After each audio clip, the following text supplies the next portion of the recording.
Hi YouTube, what is going on? This is Christian Villanueva for Mukbang Mondays. Hey y'all, what is up? That was my kind of unofficial like Mukbang Monday theme song. But today I'm very excited to actually do this. I've been wanting to do this for the longest time. I have been doing a lot of like eateries, especially in San Jose because that's where I live. But I'm very excited to share this with y'all. From the last Mukbang Mondays that I did, I've gotten a lot of responses. People are actually watching that I didn't know.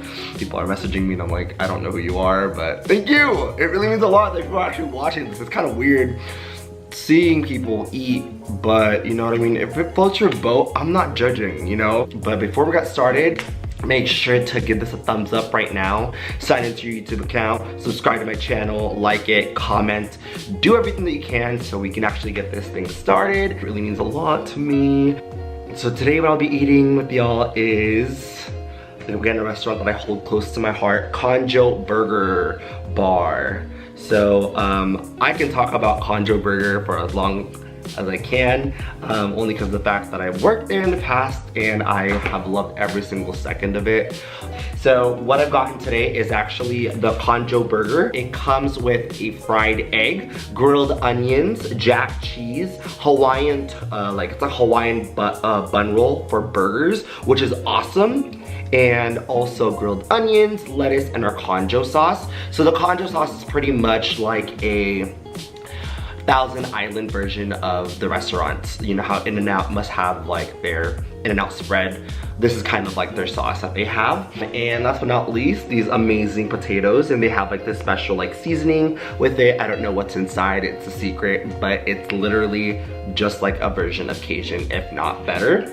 And the two sauces that I have are, got the sesame mayo, which is right over here, really delicious, and also the RGST, which is my personal favorite, which is the roasted garlic, scallions, and tomatoes and mayo. I hope it does not drip. If it drips, I'm screwed. My roommates are gonna kill me. Oh, I also forgot I got the bacon as well in it. It's like pretty much like an applewood bacon. It's really delicious. I bought this earlier because I was too busy editing my videos, but this is pretty much like a Konjoe burger. It is pretty bomb, and we're gonna get started. I haven't had a burger in so long, I'm so excited. Okay, 1, 2, 3, go.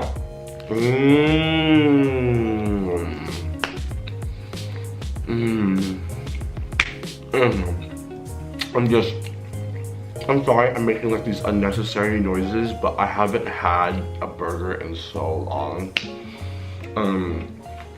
I know like I've been on my keto diet. I've been really good with keeping up with it. However, I wish you could see me like dip these sauces. Oh my gosh. Oh my gosh, this is so much. Y'all, take a look at this again. I forgot what I was saying. So, again, this is Konjoe Burger Bar located in San Pedro Square. If you're craving burgers and something different, you know, you kind of want like a burger that you just want to like have. Cause you know, In-N-Out's good, it's amazing. Don't get me wrong, I can eat it In-N-Out forever and ever. But if you're looking for a different twist, I'm definitely like down for just amazing, good burgers, like quality. This is the place to go. It's so good. So like I mentioned earlier, like I told you that I have worked in the food industry, and you know, for a year and a half, especially working with Konjoe, I've loved it so much. It's taught me so much about people, about customer service, and how much like, how really, it really like molds you and it humbles you. Before, to be quite honest with you, I never tipped before working in the food industry. I never thought that, you know, these multiple factors actually were a huge deal. The thing that food taught me is that there's so much more that comes into preparing. I want to say thank you, you know, Konjoe, even my boss, managers back then, coworkers. You've definitely taught me how to like not take service for granted, and I wouldn't be who I am, especially if I didn't work there for a year and a half. The importance of tipping is so vital and so important. like a lot of people, especially with tips and working in the food industry, those tips are like gas money for the week. Those tips are groceries, you know. And it's really sad, especially for corporate like fast food places, how they don't tip. That's just messed up. Because I don't know, like I can't see myself working in the fast food industry and like I'm not expecting tip, but it's just you know, that little extra hard work that we do, or what a lot of people do in the food industry really goes a long way. Yeah. So how are you guys doing today? Hope you're doing a great Monday. Probably watching me at lunch or dinner or winding down. And I think I just want to say thank you for watching. Ooh. So the past week I've gotten allergies. It's like really, really bad. I love spring, but I just hate the fact that, ooh. I'm not really allergic to a lot of things, but especially with pollen and like, I don't know what pollen is. I don't care, it's not a science class, it's a mukbang.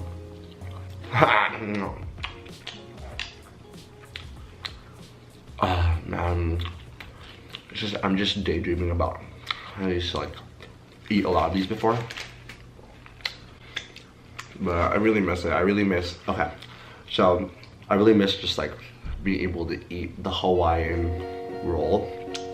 What's great about this is that there is a Hawaiian bread roll that they have. So you imagine when you get like Hawaiian rolls, you know, from the orange bags, or imagine that in a burger form.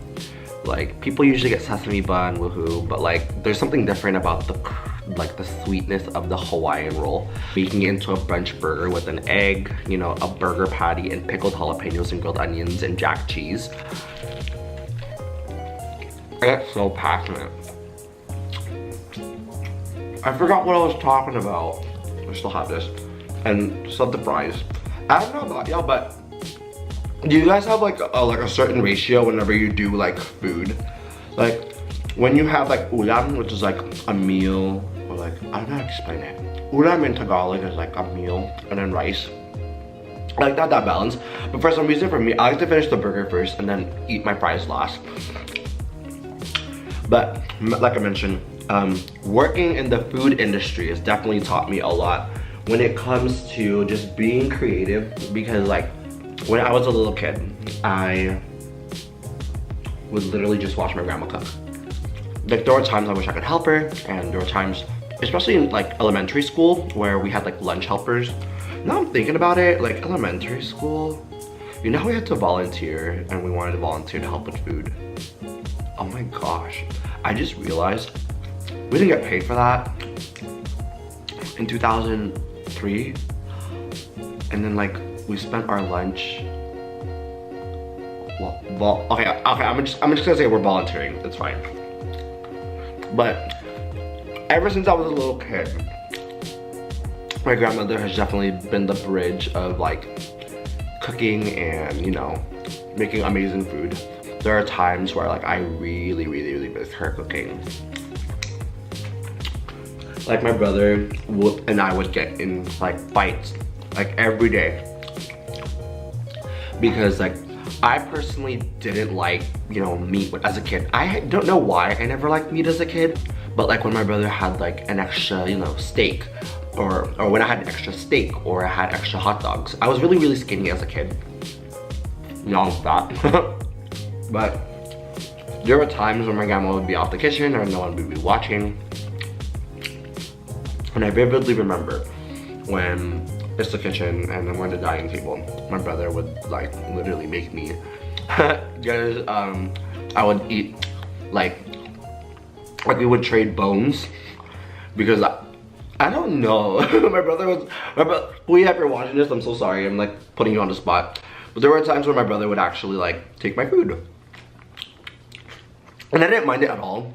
Like we made it like a submission. Like sometimes he would count down like 5, 4, 3, 2, like, and sometimes I'm just like, I don't want to deal with that. You can just have my meat. Like I don't care. And her cooking is just unbearable. Like there's just something about a home cooked meal that is so amazing, and like and the fact that it's made with love. She was such a loving, like, housewife and I love her so much. Like that's why I keep always talking about my grandma like everywhere I go. How much for nothing?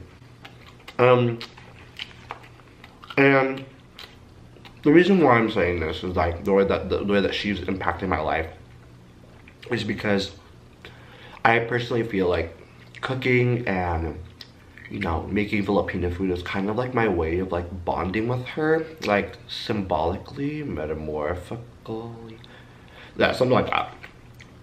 And it's just the way we bonded. Like, I think that's the way we bond. Like, I make these Filipino dishes because, or I go to Seafood City, or I go to a lot of like these like, ooh, I spilled. My roommate's gonna beat my. I would go to these supermarkets and I would go by myself, and you know, it just makes me miss like the good old days, especially as a kid. But there was one time, you know, we made palabok, and I just remember I had a lot of friends that day that just like randomly came over, and I was cooking the night away, and like mind you, like the palabok that I made was like the same exact palabok that my grandma used to make, and then like it was so hard. Like, oh no. But like I mentioned, cooking's definitely been the bridge between like my grandma and I kind of bonding. Like, she's not here right now, but I know like whenever I do cook, it's kind of like my way of bonding with her. Any plans this week? I feel like I'm Dora the Explorer. I like that too. Oh my god, that was the most, okay, the thing that irked me about the Dora the Explorer is that, girl, you never got the chance to let us talk. Like, you never did.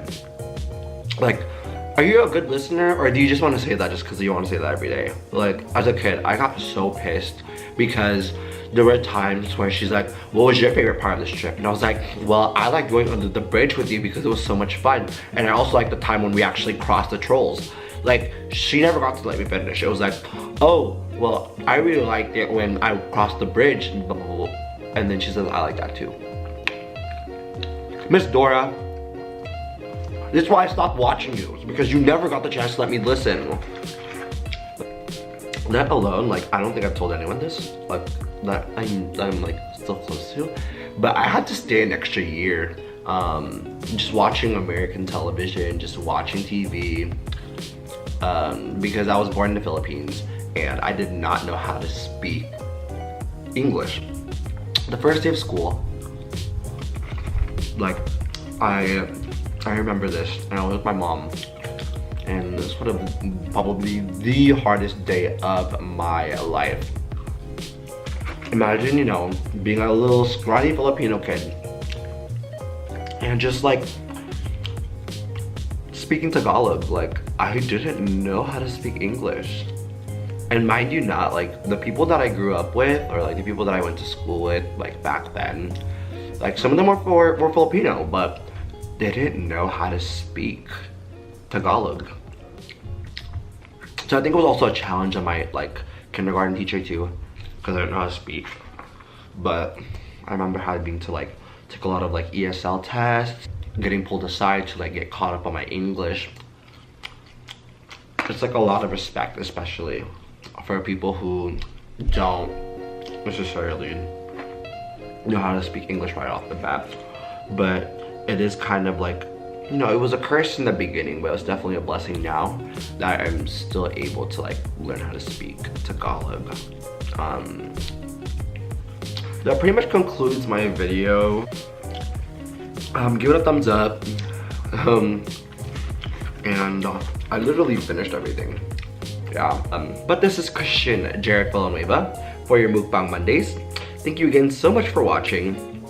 Do not forget to like, comment, and subscribe, and comment below what you would like me to try out next.